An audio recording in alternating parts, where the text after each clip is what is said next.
Ciao a tutti ragazzi e benvenuti a questo nuovo video dedicato al mio primo romanzo e secondo libro Antonio Rezzi all'innocenza della realtà. Allora appunto siamo arrivati quindi come detto nel precedente video alla terza e ultima parte dedicata all'11° capitolo di questa serie e appunto che appunto non è il capitolo finale ma perché il capitolo finale è il 12°, ma è comunque l'ultima parte del 11° capitolo, diciamo, mette la parola fine su tutte le vicende principali riguardanti Antonio Rezzi, i suoi amici e il suo principale nemico Francesco Cilli. Quindi è sicuramente il punto chiave del romanzo, della storia, tutte le vicende che di Antonio Rezzi che si concludono una volta per tutte, mentre invece il 12° capitolo è semplicemente l'epilogo, diciamo, della storia. Infatti sono soltanto 3-4 pagine, ma comunque farò un video anche sul 12° capitolo, ovviamente, dove io trarrò le mie conclusioni su questa serie, su quello che è stato il romanzo per me in generale, su come l'ho scritto, su come secondo me ho valutato la storia e tutto quanto, perché io appunto ho deciso di creare questa serie appunto per parlarvi di delle vicende di questo giovane siciliano che io ho inventato durante il romanzo e per parlare appunto del capitolo le evoluzioni delle varie vicende legate appunto a questo personaggio che io ho inventato, che inizialmente è semplicemente un ragazzo di Corleone che vive apparentemente una vita normalissima con i suoi genitori, con suo fratello maggiore e con gli amici della sua età, ma poi in seguito a molte vicende finirà coinvolto nell'ambiente malavitoso di Corleone e poi successivamente di New York. Per questo qui trae il titolo Dall'innocenza alla crudeltà, il titolo diciamo aggiuntivo al nome del romanzo. Quindi prima di cominciare appunto a parlarvi della terza e ultima parte dell'11° capitolo, io vi ricordo sempre che questo libro comunque è stato pubblicato dalla casa editrice Edizioni Trovap e gestita dal mio amico editore Alessandro Vizzino. È stato pubblicato a fine 2019 questo libro. Poi successivamente io, nonostante c'è stato tutto il macello, il caos della pandemia, ho deciso appunto di fare una presentazione a Cassabato inizio 2020, prima appunto che scoppiasse la pandemia vera e propria e poi nonostante tutto siamo riusciti pure a fare varie presentazioni, soprattutto a Sabaudia, e sicuramente ne arriveranno molte, dopo appunto molte presentazioni che siamo riusciti a fare a Sabaudia quest'anno, con il fatto che la pandemia si è tentata, sicuramente ne faremo altre nel 2022. Ma sicuramente anche fuori Sabaudia per far conoscere a sempre un maggior numero di pubblico il romanzo. Quindi detto questo, niente, appunto, io poi vi ricordo sempre che se voi volete acquistare una copia del libro potete trovarla chiaramente su internet, su eBay, su Amazon, ma ovviamente dove anche a prezzo ridotto tra l'altro. Poi potete cercarla ovviamente nelle varie edicole di librerie dell'Agromontino, però è molto più facile che la trovate personalmente da me nella nostra enoteca di famiglia a Sabaudia, la bottega del vino, questa nostra enoteca si chiama la bottega del vino e noi siamo a Sabaudia, provincia di Latina, Corso Vittorio Emanuele III, numero 55. Quindi detto questo, poi vi ricordo sempre che per tutte le informazioni io vi invito sempre di visitare il mio profilo Facebook, il mio sito web ufficiale, vi lascerò entrambi i link qui sotto in descrizione. E niente, quindi dai, fatemi sapere che ne pensate di questa serie, commentate numerosi, iscrivetevi al mio canale e mettete un mi piace. Detto questo, andiamo a parlare della terza e ultima parte dell'11° capitolo. Quindi io andrò a organizzare subito di Ambienticato, cioè quindi dopo l'incontro tra Philip, che sarebbe la nuova identità assoluta di Antonio dopo la strage della sua famiglia per ore di Francesco Cilli in Sicilia, dove ha perso la vita suo padre, sua madre e suo fratello maggiore, e l'incontro appunto tra lo stesso Antonio, Aga, Philip e i suoi amici Roger e Nick tra loro Don Vince Gentile e quello che poi è l'acerrimo nemico dello stesso Antonio Rizzi, cioè Francesco Cilli, principale socio d'affari dello stesso Gentile, che è stato appunto l'autore principale del massacro della famiglia Rizzi, per la quale appunto lo stesso Antonio ovviamente prova un profondo risentimento, un profondo odio, prova un profondo desiderio di vendetta e ovviamente trovandosi appunto nella situazione che lo stesso Cilli è stato per molti anni socio per Gentile, per Don Vince Gentile, con la quale adesso lo stesso Antonio sta lavorando, essendo affacciato da poco dal mondo criminale, ovviamente questa è l'occasione che la vendetta tanto agognata da Antonio. E lo stesso Francesco Cilli ovviamente a sua volta sta cercando di incastrare una volta per tutte Gentile per fargli pagare il fatto che dopo essere stati soci per molti anni lo ha scaricato a favore appunto di giovani ragazzi emergenti, tra i quali appunto c'è lo stesso Antonio, ma ignora che quel Philip Morris non è altro che quell'Antonio Rizzi che gli è sfuggito 10 anni prima a Corleone. Quindi adesso che cosa andrà a succedere? Che Antonio finalmente rivelerà ai suoi amici il suo vero nome, lui non si chiama Philip Morris ma Antonio Rizzi, e la sua vicenda personale appunto con Francesco Cilli. Poi successivamente ci sarà la parte in cui a causa appunto del tradimento di Cilli, Gentile verrà arrestato dagli uomini della Dea, che lo arresteranno appunto per traffico di droga, e poi successivamente ci sarà la resa dei conti definitiva a Central Park dallo stesso Antonio Rizzi e Francesco Cilli, e poi finalmente Antonio otterrà la vendetta che aspetta da 10 anni. Quindi detto questo, Andiamo subito quindi a parlare della parte in cui Antonio rivela la sua identità ai suoi amici Roger e Nick del perché vuole uccidere a tutti i costi Francesco Cili, perché vuole vendicarsi di Francesco Cili.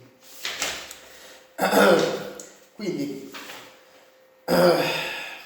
quando Philip, Nick e Roger abbandonarono la villa di Don Gentile, avevano una borsa piena di rovina, perché questo ovviamente fa parte del piano, loro Francesco Cili doveva distrarre l'attenzione della dea mentre loro uscivano con il cane quando Francesco Cili è andato nel furgone della dea per fare in modo che gli agenti della dea possano arrestare Gentile.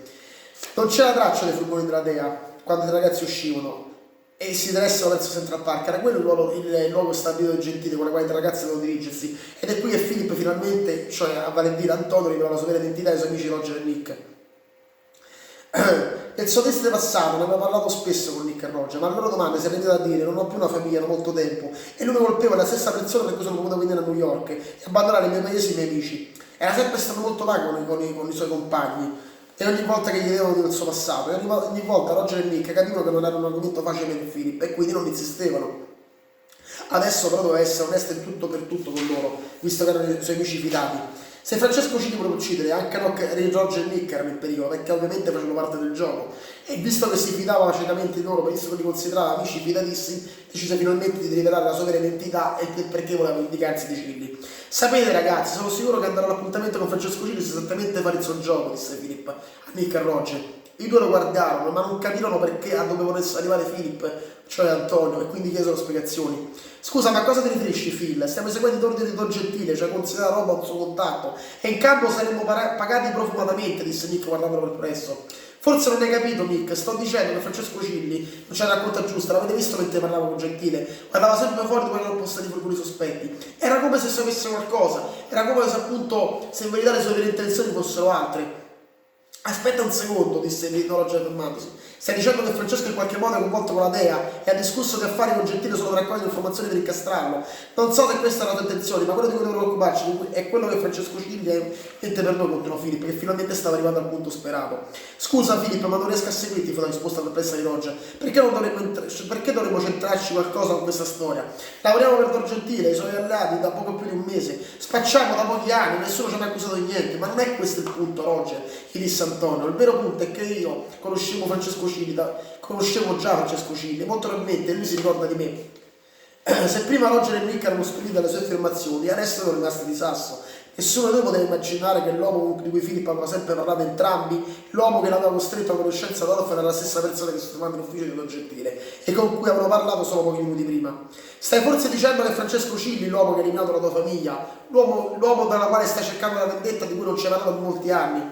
Sì, fu la risposta tagliente di Antonio. Vedete ragazzi, il mio vero nome non è Philip Morris, ma è Antonio Rizzi. Sono nato a Corleone e sono vissuto con mia madre, mio padre e mio fratello, finché quest'uomo, per ragioni economiche, non ha eliminato prima mio padre, poi mio fratello che ha cercato di vendetta e poi mia madre. Mia madre è morta per cercare di farmi fuggire.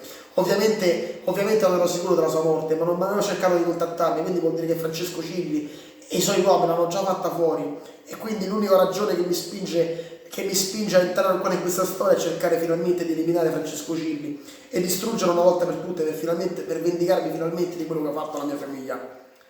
E adesso che cosa ha intenzione di fare, Filippo? Andremo lo stesso all'incontro, chiese Nick, che era ansioso di sentire quello che il suo amico aveva da dire, quasi ormai come se lo considerasse il proprio leader da seguire ovunque. Ci puoi giurare che andremo all'incontro con Cili e considereremo la merce, ma le cose non andranno come vuole lui, perché lo asseconderemo e quando abbasserà la guardia e lo prenderò di sorpresa, finalmente lo ucciderò e finalmente porterò a termine la mia vendetta che aspetto da 10 anni.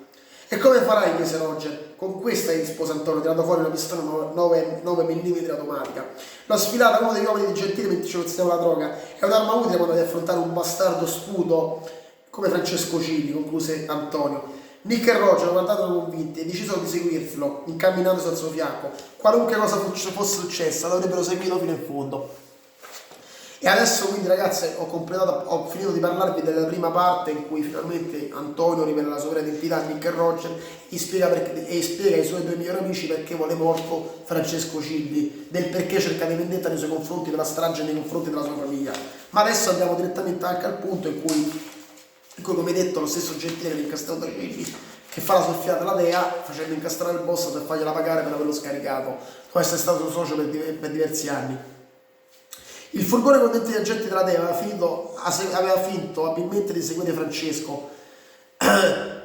Quando l'uomo fu abbastanza lontano dalla guida di Don Gentile, tornarono indietro in direzione della maggiore del mafioso. Avevano sentito quello che volevano sentire da Francesco Scilli e adesso avevano le prove per un mandato di cattura nei confronti di Don Gentile per smembrare definitivamente il suo impero criminale.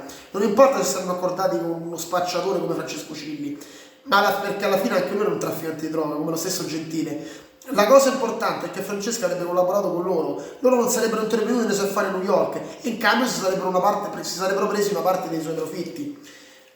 Quindi insomma avrebbero mantenuto lo status quo. Probabilmente il vecchio Gentile avrebbe fatto resistenza e il resto di tutta la sua vita per mandare avanti i suoi affari aveva corrotto tutti i poliziotti e i giudici di New York e si era sempre capace in un modo o nell'altro. Ma adesso era invecchiato, aveva perso dei colpi.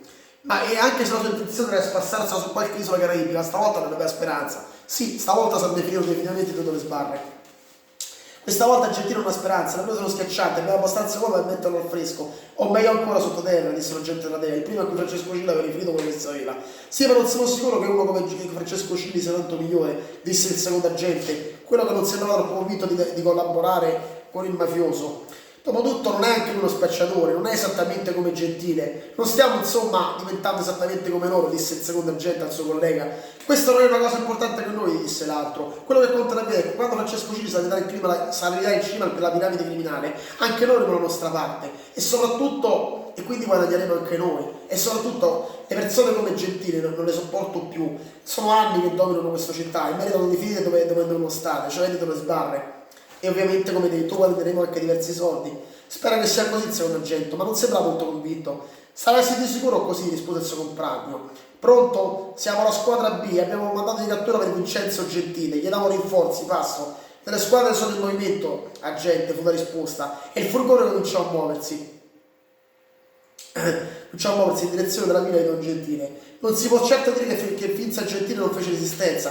Per quanto fosse varia la sua organizzazione, poco poté contro i 10 macchine degli agenti della DEA, che per giunta erano supportati anche da agenti dell'FBI. La polizia federale non perse tempo, attaccò subito il cancello della villa, che venne presto abbattuto. Le macchine fecero subito irruzione, per prima cosa i agenti eliminarono facilmente gli uomini, che cercarono di opporre resistenza.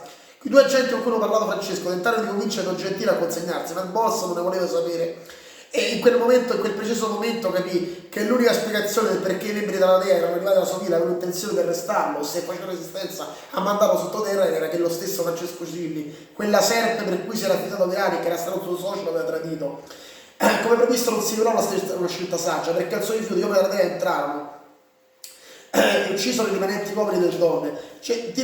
Allora, il boss non dovette aspettare molto, infatti a qualche minuto di silenzio gli agenti federali fecero irruzione, la stanza del Gentile si era allontanata, il boss aveva già levato la pistola, non ha tentato da 6 agenti della DEA di M4, decise di mantenere un comportamento razionale, ma avendo scampo si consegnò a loro.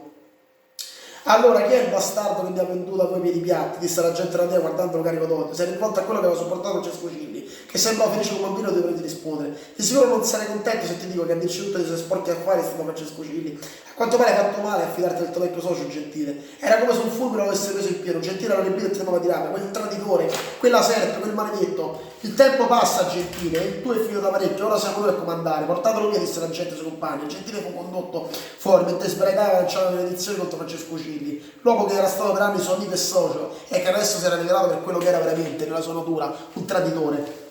E adesso, ragazzi, finita anche la parte in cui vi parlo del momento in cui lo stesso Vincenzo Gentile viene tradito da Francesco Cilli e consegnato agli uomini della DEA, adesso arriviamo finalmente al momento finale del 11° capitolo, la parte finale della storia, in cui finalmente Antonio Rizzi, Philip Morris, da solo riesce a vendicarsi di Francesco Cilli, riuscendo finalmente a vendicare sua madre, suo padre e suo fratello, e riesce finalmente a portare a compimento la vendetta che aspetta da 10 anni.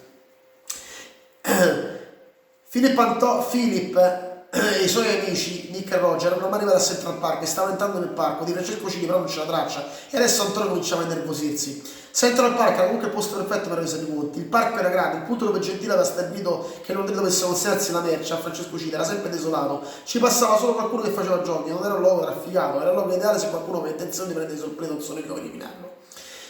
Ma Francesco Cilli arrivò poco dopo. Bene, a quanto pare siete venuti sciocchi ragazzini. Pensavate veramente di soffermi in posto, disse Francesco sorridendo. Lo guardava con uno sguardo sadico, ma Filippo non sembrava spaventato. Era il momento di portare a compimento la vendetta che aspettava da tutti i 10 anni. Sai una cosa, Francesco, forse hai messo a scacco i miei amici, ma non me. Sono contento che tu sei venuta, è da troppo tempo che aspetto di vendicarmi per quello che mi hai fatto. Francesco sembrava stupito, non capiva a cosa Filippo alludesse. Lui credeva di non conoscere, ma in verità non sapeva che aveva davanti il figlio di Nino Rizzi, l'uomo che aveva eliminato, quando lo stesso Rizzi si era rifiutato di pagarla. Aveva eliminato anche Michele, sua figlia maggiore, e anche sua madre Carmela, ma adesso stava cominciando a rendersi conto che aveva davanti il secondo figlio, quello che era sfuggito molti anni prima. Ora Cini si sta nervosendo. Chi diavolo sei? Non capisco, disse Francesco guardando lo storto. Ma come? Hai eliminato centinaia di persone innocenti, ne hai fregati altrettanti, però non ti ricordi uno di questi si chiama Nino Rizzi. Era stato come un fulmine a ciel sereno per Francesco. Di colpo gli era andato tutto in mente. Tu saresti il figlio di Nino Rizzi. Credo di sbagliarmi, invece è vero, balbettò Francesco, che nonostante fosse armato sembrava aver perso tutte le sue forze. Invece è possibile, schifoso bastardo. Filippo è il nome di copertura, io sono Antonio Rizzi e questo è per il mio padre. Prima voglio sapere una cosa, però mio padre e mio fratello li ha uccisi, ma che ne è stato di mia madre? Francesco lo guardò con un sorriso savio, evidentemente sapeva che Antonio voleva sapere del destino di Carmela. Era meglio che non me lo chiedevi, idiota. Ti posso assicurare che tua madre ha subito un destino per peggiore di quel parassita di tuo padre, che il tuo vero fratello. Ho fatto in modo che soffrisse molto prima di farlo uccidere da Carlo Sebastiani. Per Antonio quelle parole furono abbastanza. Puntò una pistola e prese Francesco di sorpresa. Non ebbe il tempo di reagire Cilli, perché Antonio colpì a bruciapelo. L'ultima cosa che vide fu il sorriso sadico di Antonio, che gli disse: finalmente mi ho vendicato la mia famiglia, brutto bastardo. Dopodiché tornò finalmente vincente da Roger e Nick, perché capì finalmente di essere arrivato alla fine del suo percorso e sapeva che i suoi amici erano rimasti al suo fianco, ma aveva deciso di non coinvolgerli perché non voleva perdere altre persone care come ha perso la sua famiglia. Beh, è andato tutto felice, è andato tutto bene ragazzi, è finalmente tutto finito, finalmente siamo pronti a cominciare una nuova vita, so soltanto di essere messo il passato alle spalle. E quindi questo ragazzi è la parte finale del 11° capitolo, la conclusione della storia di Antonio Rizzi che si vede dalla sua famiglia uccidendo Francesco Filippi.